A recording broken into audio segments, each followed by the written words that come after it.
Hello and welcome to BYJU'S IAS. Let's take up the analysis of today's The Hindu newspaper by looking at a column from page number 6 of the Delhi edition. This column, written by M.K. Narayanan, the former National Security Advisor of India and the former Director of the Intelligence Bureau, deals with the topic of cybersecurity and cyber resilience. See, today, the cyberspace has emerged as the fifth dimension of warfare.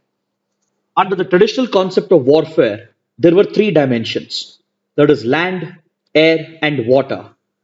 But with emerging technology, the fourth dimension of warfare was added, which is outer space. And now, the virtual world of cyberspace has emerged as the fifth dimension of warfare. Both governments and even non-state actors, and as well as criminals, they have all developed both offensive and defensive cyber weapons in order to unleash a variety of cyber attacks with the objective of engaging in cyber warfare, cyber terrorism, cyber espionage, and cyber crimes. These are the different ways in which cyber weapons are being used by intelligence agencies and as well as by non-state actors, including terror groups, and also by cyber criminals. Traditionally, these cyber attacks were focused on military and strategic targets of other countries. But of late, there is an increasing shift seen towards attacking civilian targets as well. And it's not just the smaller countries which are victims of cyber attacks.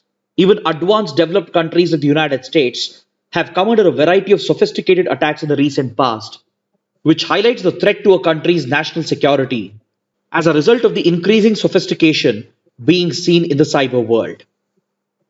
Just last year, the US witnessed a major cyber attack, which was later named as SolarWinds, because one of the supply chain softwares provided by a company known as SolarWinds was targeted by Russia-based hackers. And this software product of SolarWinds, which was targeted, was being used by several sensitive US government agencies and as well as by US private institutions.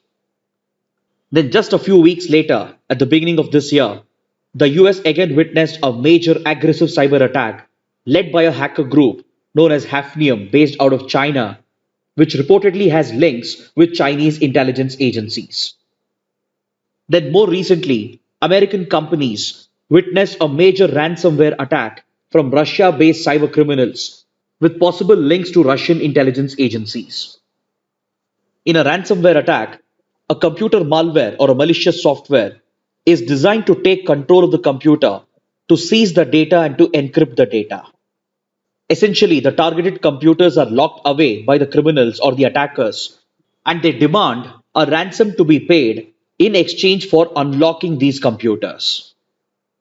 This hacker group, based out of Russia and East Europe, calls itself the Dark Side, and in these ransomware attacks, they targeted key US companies in critical sectors such as Colonial Pipeline, which is the main supplier of oil to the US East Coast, and they locked away several critical computers. This company eventually had to pay millions of dollars in ransom to get their computers unlocked. Similarly, a US-based meat processing company known as JBS SA was also targeted with a ransomware attack, and the company had to pay millions of dollars in ransom again to the cyber attackers.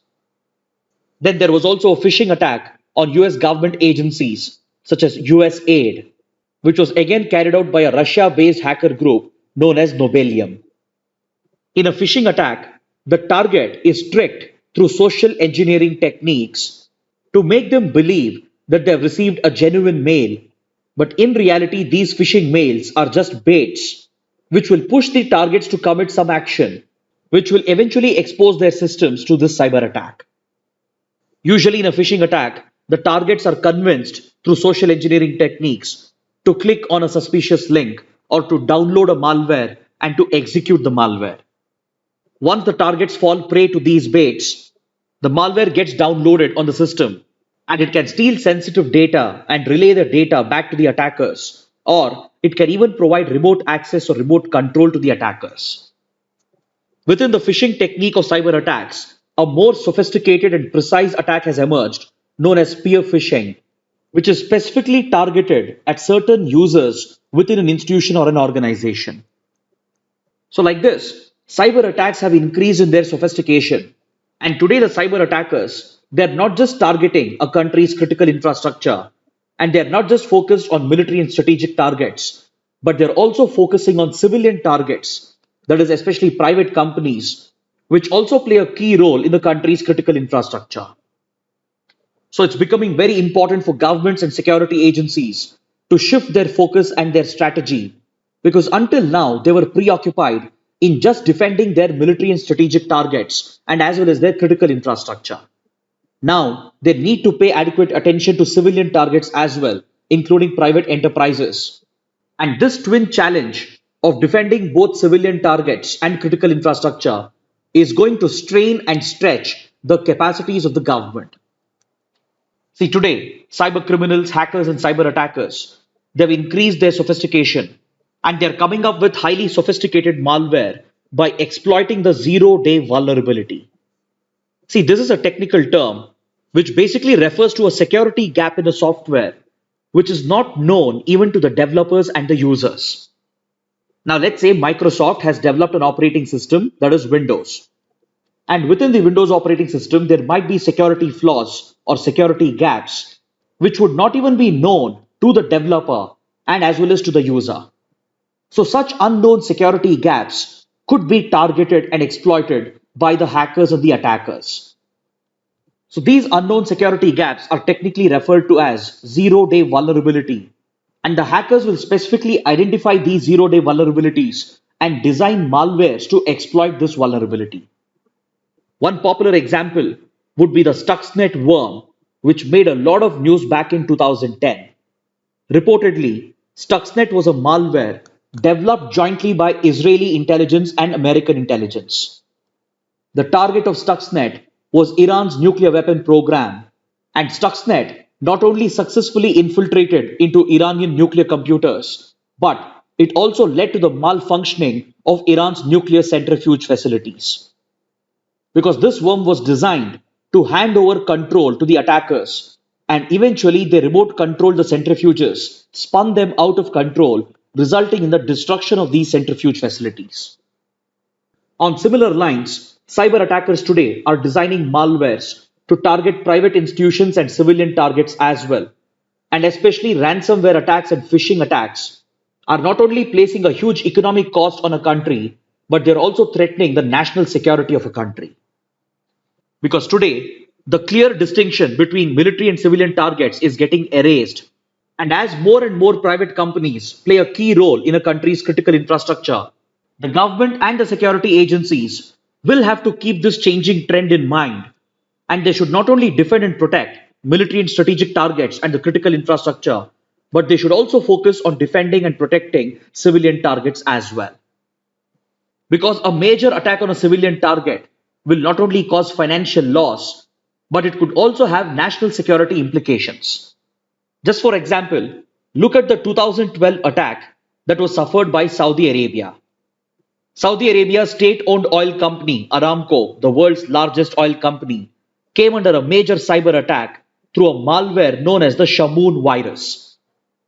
This virus wiped out the data from around 30,000 critical computers of Aramco and thereby disrupted oil operations of this company, and it delivered a significant hit to Saudi Arabia's oil production and distribution. The same malware was also used to carry out a similar attack on Qatar's oil companies as well.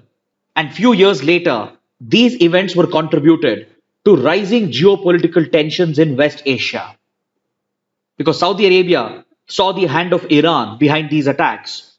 And even though these attacks were focused on civilian targets, it eventually had a geopolitical implication, thereby altering the security and strategic dimensions of the West Asia region. So it's very clear that today's cyber attackers, be it criminals or state-sponsored entities, they're not just targeting critical infrastructure or military strategic targets, they are going to go behind civilian targets as well. So from banking sector to healthcare, every sector would be the focus of these attackers. And especially at a time when the world is dealing with a pandemic, the attackers are desperately looking for health data, which is going to fetch them millions of dollars because today, data is the new gold or it is the new oil. Today, the global economy is very much dependent on the data that the users are generating, and hence, attackers are targeting various types of user data. Traditionally, criminals and attackers were focused on banking and finance sector, but today they are equally targeting the healthcare sector as well to capture as much intimate healthcare data as possible. And hence, one way through which civilian targets could be protected from cyber attacks would be by focusing on data protection. See, today these attacks focused on data harvesting is being carried out by state-sponsored entities. It is being carried out by cyber criminals who are operating like an organized criminal cartel. It is also being carried out by cyber terrorists who are essentially non-state actors with possible links to state intelligence agencies.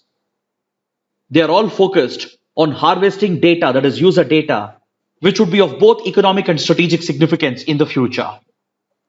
See, the data of the user can be divided into three categories. We have data in rest, data in motion, and data in use. Data in rest is nothing but the data which is still being created or the data which has already been stored. Then data in motion is the data which is still in transmission, which is being transferred from one place to another. And data in use is the data which is being consumed. So to guarantee data protection to the users, our governments and security agencies, they need to focus on protecting all the three categories of data. And hence, it would be very important for cybersecurity firms, government organizations and security organizations, and cybersecurity organizations to focus on the zero trust model. Under this model, the core concept is that you do not trust or you do not place blind faith in the safety and security of any component of the network or the system. See, generally, individuals, companies, and organizations, they get complacent that their systems, their networks are secure, and they have an implicit trust or a blind faith in them. But today, in the world of cybersecurity, the emerging security model is based on this concept known as zero trust model. Under this model, you don't trust anything. You don't blindly trust your mobile phones, your computers. You don't have blind faith in your softwares. You shouldn't have blind trust in the network and in the overall cybersecurity architecture. Instead, you will choose to verify each and every component. And today, it is based on this model that the latest cybersecurity patches and softwares are being developed on. So our private organizations, along with government security agencies, they need to focus on adopting the zero trust model where you don't blindly trust any component of the system or the network, and instead you will choose to verify each and every component. Then going forward, our government needs to invest in emerging technologies such as artificial intelligence, machine learning, and as well as on neural networks and quantum computing, because these technologies are going to define the future of information technology and thereby the future of cybersecurity as well. So those countries, those governments which already have a lead on these critical emerging technologies, they are going to do well with regard to their cybersecurity, and they would also be in a position to develop even more advanced cyber weapons. So for a country like India, it's very important to catch up on these emerging critical technologies because this would help us provide the required capacities to defend both civilian and military targets from sophisticated cyber attacks that are emerging. Now let's look at this editorial from page number 6, which calls upon the Chinese government to cooperate with the global community to quickly identify the source of the coronavirus. See, over the last 1 year, we have had repeated discussions on the exact origin of COVID-19. Currently, as there is no hard scientific evidence available, there are two possible theories about the origin of COVID-19. One is a case of natural origin, where a zoonotic transfer of the virus occurred from the suspected host, that is the bat, either directly to humans or through an intermediate host. But even after more than 1 year since the pandemic broke out, the specific host species is yet to be found. And this has been entirely due to China's secrecy and delay in cooperating with the global community and its repeated attempts to disrupt and derail any honest investigation. So this failure to prove the natural origin by identifying the specific species has given birth to another theory, which is the lab leak theory. Last year, this theory was dismissed as just a conspiracy theory. But of late, a lot of evidence has come up which possibly indicates the lab leak theory. And it is based on these reports and suspicions that the US government has ordered a thorough investigation to be carried out by its intelligence agencies. But however, genetic studies on the SARS coronavirus 2 have clearly shown that the virus doesn't bear any classic signatures of bioengineering. Because if the virus was engineered genetically or if it was cultured in a lab, there would be telltale signs. And since this evidence is missing, many experts and scientists they have dismissed the lab leak theory. However, few new reports have emerged which possibly indicate an engineering of this virus based on a couple of genetic features of the SARS coronavirus 2. But several other experts and institutions they have dismissed this evidence because this is not something that's unique to SARS coronavirus 2, but it can be found in other viruses as well. And this alone doesn't indicate that the virus has been engineered in a lab. But if the lab leak theory has to be set aside, if these rumors have to be kept aside, then China will have to work with the global community, cooperate with the WHO and other countries to quickly identify the host species or the intermediate host. Because if the natural origin theory is proved, it would automatically counter and defeat the theory surrounding the lab leak conspiracy. Because, see, in case of other diseases, such as the SARS or the MERS, the origin species was very quickly identified by scientists and experts, which in the case of SARS was the civet cat, and in the case of MERS was the camel. But in the case of COVID-19, the natural origin theory has never been conclusively proven because China has not cooperated with the global community to quickly identify the initial host species. So either ways, we need to draw a final conclusion based only on hard scientific evidence and not on the basis of rumors and assumptions. And for this to happen, China needs to cooperate with the rest of the world. So this is the core argument being made in this editorial. Now, on page number 7, we have a related column. In this column, the writer is talking about the need for biosecurity in the future because according to him, the pandemic has further highlighted the biosecurity concerns of synthetic biology. See, in the backdrop of the pandemic, the writer is asking us to be cautious about the risks and hazards associated with synthetic biology. See, his argument is not based on any assumption that COVID-19 is of lab origin. As we just discussed, it is not conclusively proven as to what exactly is the origin of COVID-19, and most of the available evidence is indicating towards a natural origin. While there are some reports that point towards a possible lab leak theory, currently there is no way to verify them unless and until China cooperates. So irrespective of this, without assuming that COVID-19 is of lab origin, the writer goes on to argue that the Indian government and the global community should wake up to the threat posed by the risks and hazards associated with synthetic biology. See, synthetic biology is a revolutionary disruptive technology. It's similar to your artificial intelligence, machine learning, etc. It's an upcoming revolutionary domain which has the potential to completely disrupt the existing paradigm.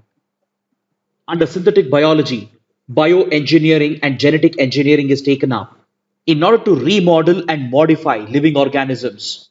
And this remarkable field of technology has both civilian applications and as well as dangerous military applications.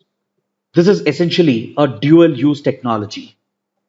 On the civilian side, remodeling and modification of living forms helps various fields, including the medical field, because this technology can be very useful in predicting future pandemics, in the development of vaccines, medicines, treatments, and diagnostics.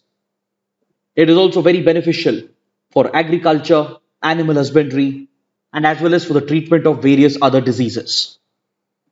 But the same technology, if it falls into the wrong hands and if it is misused, it can lead to the development of extremely dangerous bioweapons, which can be considered to be a biosecurity threat. See, until now, the field of synthetic biology, the domain of bioengineering, has been largely approached from the ethical perspective. A lot of ethical debates have taken place and a lot of ethical questions have been asked. For example, technologies such as gene modification, technologies such as CRISPR-Cas9, and even cloning for that matter, they have all raised a lot of controversies because of their ethical concerns. But this domain has not been seen enough from the perspective of a country's national security. If you look at other domains which can result in the production of WMDs or weapons of mass destruction, that is the nuclear domain and chemicals domain, there has been a lot of focus on these domains from a national security perspective. That's why at the global level, we have many conventions, treaties, and platforms, and even export control regimes to regulate and tightly control any nuclear technology or nuclear material, and even chemical material which can be used in the production of chemical weapons. For example, for the nuclear domain, we have the Nuclear Suppliers Group, which acts as an export control regime. Then we have the Non Proliferation Treaty. These arrangements at the global level, accompanied with very strong nuclear non proliferation measures at the country level, we have largely managed to prevent the proliferation or leakage of nuclear materials and nuclear weapons. Similarly, with regard to chemical weapons, we have the Chemical Weapons Convention, which has been strictly enforced through a verification and certification mechanism, where adherence to this convention is monitored and enforced by the OPCW, or the Organization for the Prohibition of Chemical Weapons. But unfortunately, no such arrangement exists for the domain of synthetic biology. Yes, we do have an international convention, that is the Biological Weapons Convention, or the Biological Weapons and Toxins Convention of 1972. But the problem is that it does not have any verification or monitoring or enforcement mechanism. The pandemic has shown that not just developing countries like India, even developed countries like US and European countries are grossly unprepared to deal with any such biosecurity challenge. And be it a case of accidental leakage of these dangerous pathogens from the lab, or be it a case of deliberate usage of these potential bioweapons, there is no way for countries to defend themselves. And hence, there is an urgent need to look at this domain, not just from the ethical perspective, but also from the national security perspective. In fact, the US Department of Defense had labeled this domain as a potential national security threat back in 2014. But this has not been pursued enough, and around the world, security agencies, governments, and strategic establishments, they don't hold much debates on the field of biology and its potential misuse to create bioweapons. Hence, the writer calls upon the global community to make use of the upcoming review of the Biological Weapons Convention in November 2021 to put in place a verification and monitoring mechanism under the convention so that a strict enforcement system could be put in place in order to ensure full compliance by the member countries. Even at the national level, it is time for India to realize the potential threats, especially the national security threats, posed by the potential misuse of synthetic biology, because we are already in a disadvantageous position. India is neither prepared for such a conflict, and nor are we prepared for an accidental disaster as well. The pandemic has clearly exposed the critical gaps in our healthcare system and in our disaster management preparedness. And the problem for India would be further aggravated by the fact that we have multiplicity of institutions that deal with the regulation of this domain. And this leads to lack of coordination and cooperation and creates confusion amongst various institutions and organizations. Currently, the implementation of biosafety guidelines is the responsibility of the Ministry of Science and Technology and as well as the Ministry of Environment, Forest and Climate Change. On the other hand, the labs that are dealing with biological research, especially synthetic biology, they fall under the purview of the Indian Council of Medical Research and the Indian Council of Agricultural Research. These two institutions, they are under the Ministry of Health and Agriculture respectively. So this multiplicity of institutions that deal with synthetic biology creates more confusion and hampers our response against any such disastrous events. Then upon this, the challenges that we currently face in our border security and the gaps that exist in our national security could be potentially exploited in the future, either by a hostile state or by a non-state actor to make use of biological weapons or the byproducts of synthetic biology to wage a possible bio war against India. And hence, the pandemic should be a wake up call for the Indian government and the rest of the world to treat biosecurity with utmost importance and give adequate focus for the regulation of synthetic biology. To ensure this, we need to look at this domain not just from the ethical perspective, but also from a national security perspective. Next, on page number 7, we have a column related to the G7. We spoke about this topic in complete detail in our yesterday's analysis. The core argument being made in this column is that the United States is trying to divide the world into democratic and autocratic camps by using the G7 as a platform. We discussed yesterday that the G7 is a grouping of the Western developed countries, and of late, US and UK have been making attempts to bring all democratic nations under this one single bloc. For this purpose, they have even championed an informal democratic alliance known as the D10, which also includes other countries which are not a part of G7, such as India, Australia, and South Korea. Both US and UK, they are looking at the G7 plus these countries, that is the D10, as an effective counter against autocratic countries such as Russia, China, and the others. According to the editorial, this approach of the US to divide the world into democratic camps and autocratic camp is unrealistic because this would not only further polarize the global community and polarize geopolitics, but it would also be essential to question the strength of democracy in these democracies first. The US in particular has extended its geopolitical rivalry against Russia and China, and it has been trying to build alliances such as the Quadrilateral and the D10 through the G7 in order to counter its strategic rivals. But the editorial argues that this one sided vision of the US is just going to polarize the world and initiate a new Cold War, and hence it would be very important for middle countries like India to strike a balance between these two emerging power blocks. Next, on page number 1, we have an article which points to the latest developments along the line of actual control with China. According to the article, after nearly 1 year of the border clashes between India and China, it has been noted that China has again started strengthening its positions along the LAC. Intelligence inputs indicate that China has again begun construction around these clash sites, especially at the Galwan River Valley and the Panongso Lake, and India has taken note of the fresh infrastructure that China has been creating over the last few weeks in order to further strengthen its position. According to Indian intelligence agencies, China has been busy building fresh accommodation and even more hospitals, along with procurement of additional snow mobility vehicles, which indicates a Chinese preparation for a prolonged winter occupation of this region. In the recent weeks, it has stepped up its infrastructure creation along the Panongso Lake and the Galwan River Valley, and it has even carried out a few small military exercises. And all these developments point to China's attempts to make this the new status quo. See, as per the negotiations that took place last year, both the countries were supposed to de escalate and disengage from the region. According to India's Ministry of External Affairs, this process of de escalation has been completed, but however, the process of disengagement from the region has not been completed. That is, the military tensions have gone down due to de escalation, and both the forces have de escalated and climbed down from their positions. But however, the Chinese side has not completed the disengagement process, and it not only continues to maintain its positions, but it has even tried to strengthen its positions, thus indicating its attempts to make these positions the permanent status quo along the LAC. Now let's look at the mains practice questions.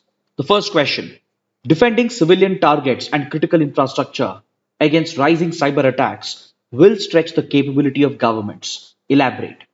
The second question: COVID-19 has further highlighted the biosecurity concerns of synthetic biology. Discuss. Kindly write an answer to these questions and post your answers in the comment section below. So this concludes our discussion for today. Thanks for watching.